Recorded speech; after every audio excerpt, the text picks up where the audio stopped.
Hey, what's up, everybody, and welcome to QnA, the show where I take your questions from YouTube and Twitter and answer them here in video format. A lot of questions about this week's upcoming games, a lot of questions about the Cleveland Browns, a lot of questions about the future of the Cleveland Browns. So let's just jump into it, man.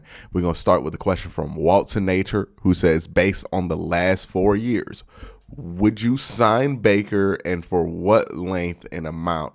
And are there any teams that would give him more? And I would add, what if Baker in his 5th year had a career year, right? So let's put all those factors together based on everything we know about Baker right now, based on the assumption that he plays extremely well in his 5th year. What would I pay him, and what do I think other teams would give him? I don't know. Let's work off that assumption, right? Because right now, I don't think a lot of teams are going to be begging to offer Baker Mayfield money right now, right? But let's start with the assumption that I think is most interesting, which gives him some value, which is, hey, next year, in the end of this year, he's really good. Well, not really good, but closer to what we saw in 2020.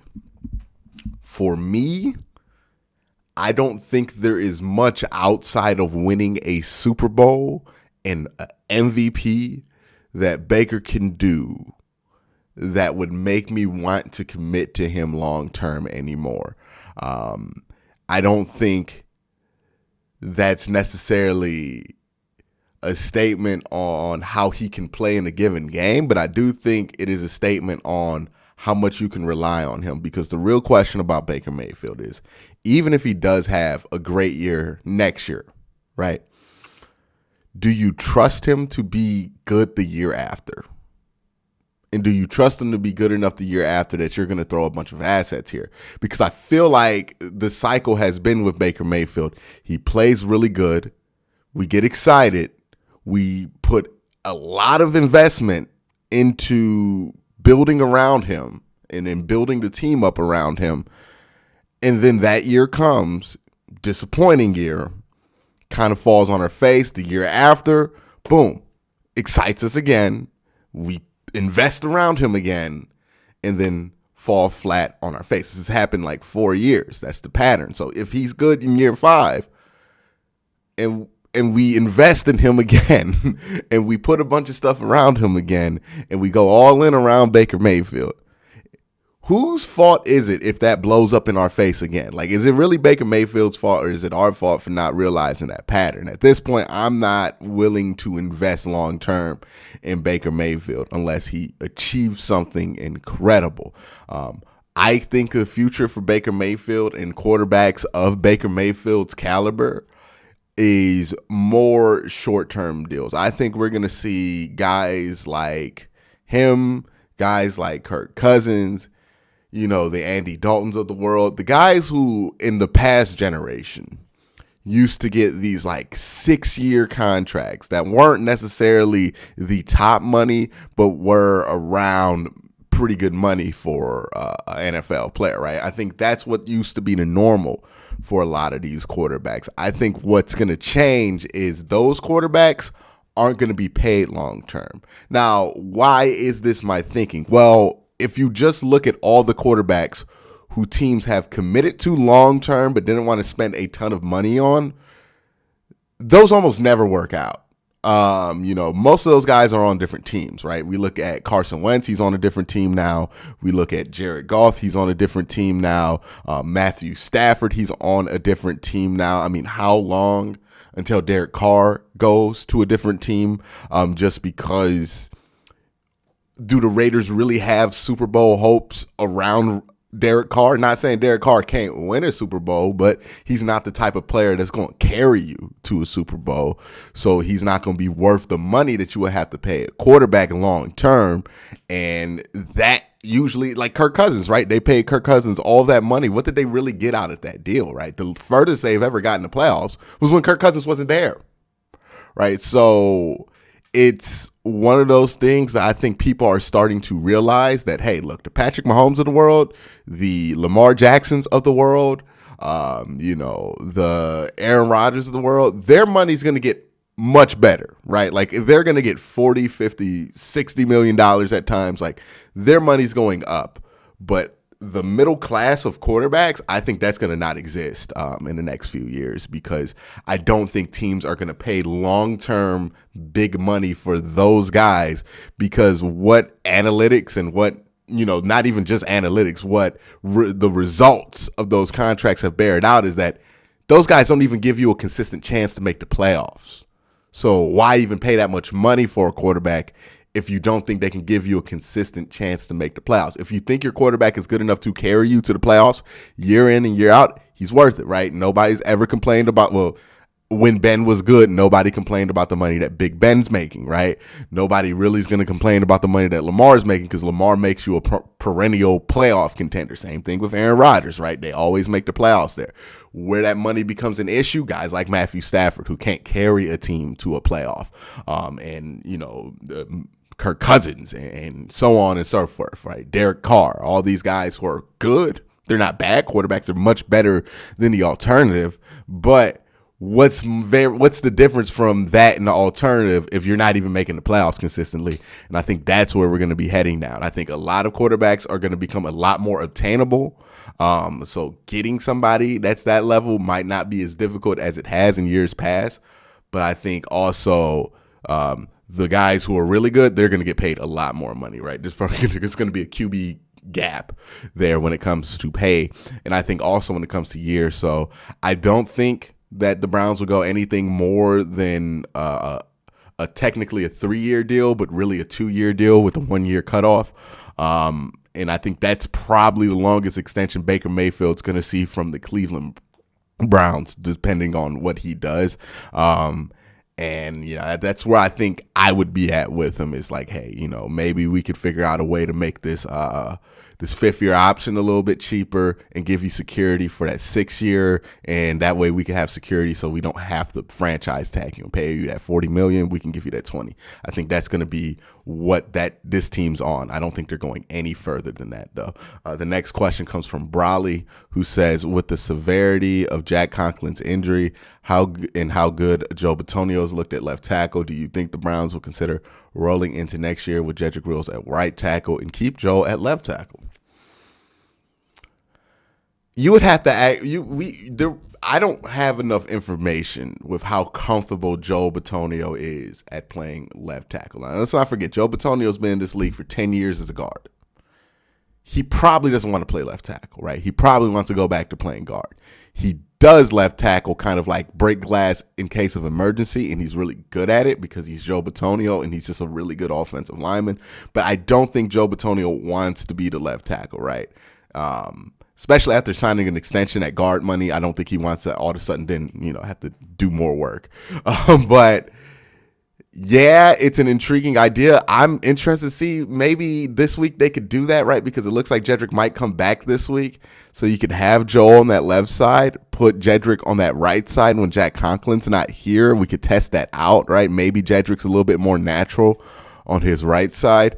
Jedrick hasn't been bad. I think he's gotten a bad rap, right? I think people have just been like highlighting him and trying to make it seem like he's much worse than he is. Jedrick's been a fine left tackle. It's just that Joe Betonio is a really good left tackle, or at least has played really good at left tackle for the last 2 weeks. So it's very intriguing to look at what that opportunity is. I don't know. I think it's worth looking at, though, but you would have to have a real conversation with Joe Betonio and see if that's something he even wants to do, because if he doesn't, you don't do it.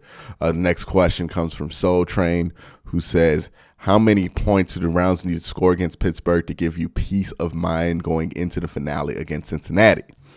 If the Browns can comfortably get to 30 points, I'll be okay. I'll be comfortable going into the Cincinnati game, right? If they get to this Pittsburgh game and they comfortably get to 30 points, they don't turn the ball over too much, they play clean, solid football on the offensive end, it's not a bunch of punts, it's not a bunch of turnovers, I'll feel good about this team going into the Cincinnati game. If not, it's going to be the same thing it's been all year. But thank you for the question. Next question comes from Dion, who says, since I don't think we can trade Baker, how would you feel if we trade for like a Matt Ryan or Tyler Huntley in his tender for the QB job against Baker? Now, the one issue with trading for Tyler Huntley is that he does have a tender. And the Ravens are probably going to give him like a second round to first round tender. So no, at that point, it does not become. I'm not going to trade one of those picks to have somebody compete with Baker Mayfield. Unless you think he's going to replace Baker Mayfield, you can do that. But compete, that's a little bit too much to compete. Matt Ryan has a cap hit of $50 million next year, so that might be something they consider.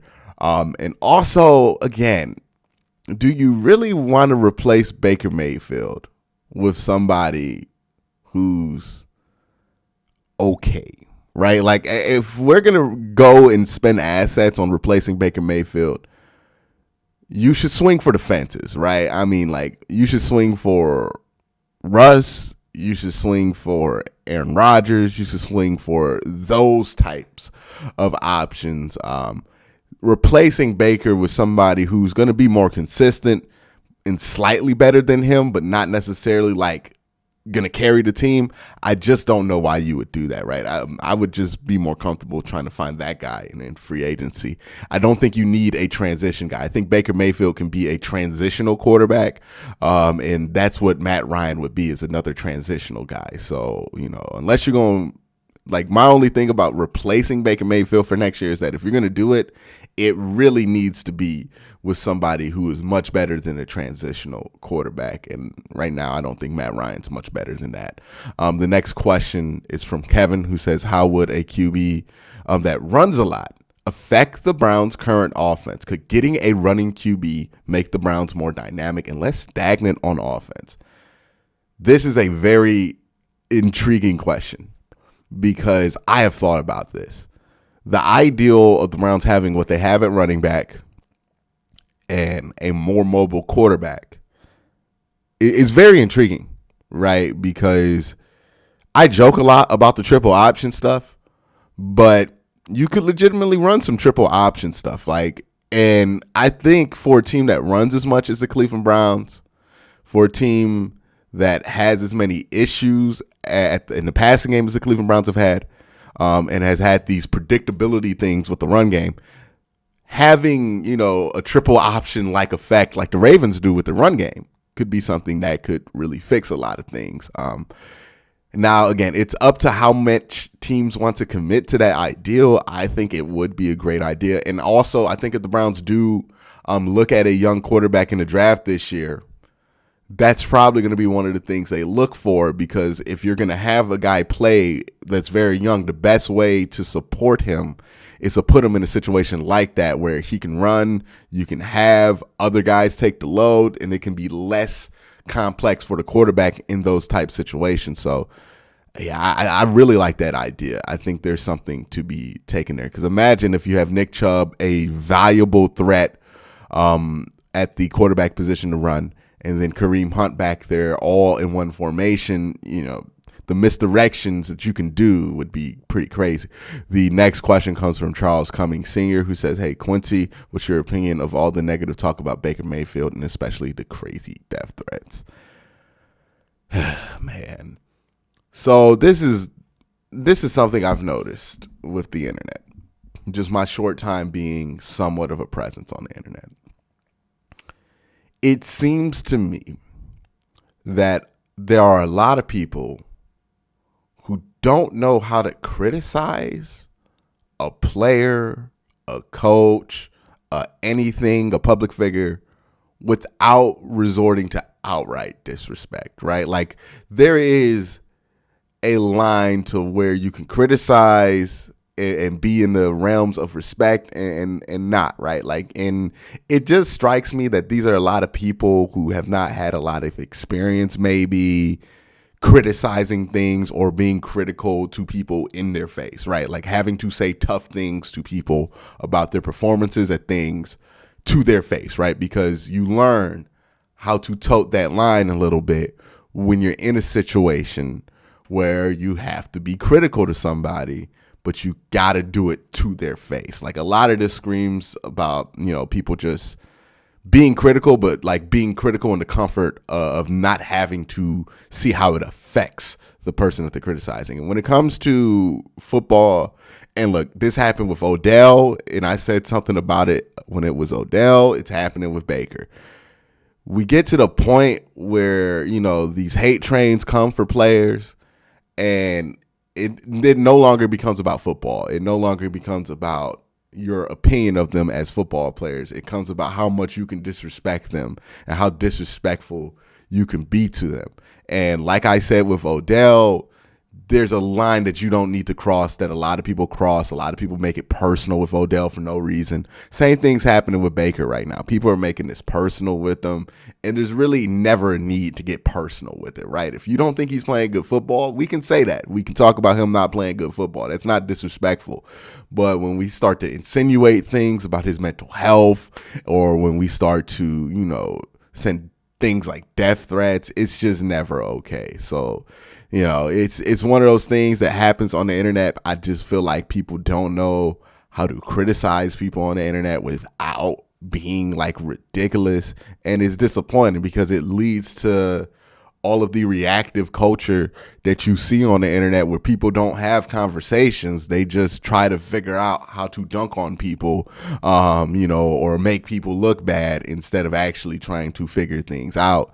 And it just leads to very unproductive stuff. It's a very unfortunate side effect of the internet, but, it's one of those things that happens. And, I hope Baker and his family, they're doing well. And I hope people stop being ridiculous about this, right? You can not think Baker Mayfield's playing good without resorting to. You should, honestly, I'm going to just say this. You should never DM a player. Like, just never do it. There's no reason ever to direct message a player. You don't have to do it. You don't really have to at them, right? Like, you don't have to.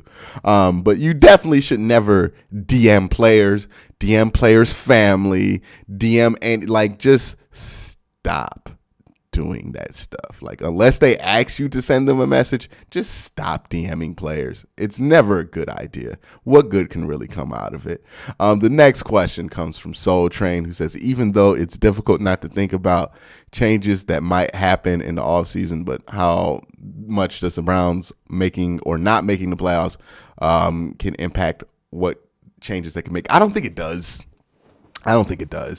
Like anything short of like winning the Super Bowl, I don't think it changes much about what the Browns' outlook will be. I think they know that they have issues that they need to address on the offensive side of the ball to be more consistent, and that's where they're going to focus on. The next question comes from Rex, who says, with Greedy having issues with double moves and struggling outside, would trying him at slot corner be worth the shot since he does have fluid hips? No, slot corner is one of them positions where it matters much more how you can tackle than it does how you can cover. And Greedy is a worse tackler than he is a coverer. So he does not need to be in the slot. The next question comes from Second Royalty, who says, if the Bengals somehow beat the Chiefs, which I have a sneaking suspicion could happen, does that eliminate us from the playoffs regardless of beating the Steelers? I mean, basically. It would mean the Browns could only get the wild card. And they're not getting a wild card, right? It would basically eliminate the Browns from the playoffs if the Bengals win a game before they play the Browns. So, yeah, man, we're going to have to keep an eye on that one. But that's going to be it for this week's Q&A. Again, guys, thank you so much for asking these questions. Please have a great day. Have a good night.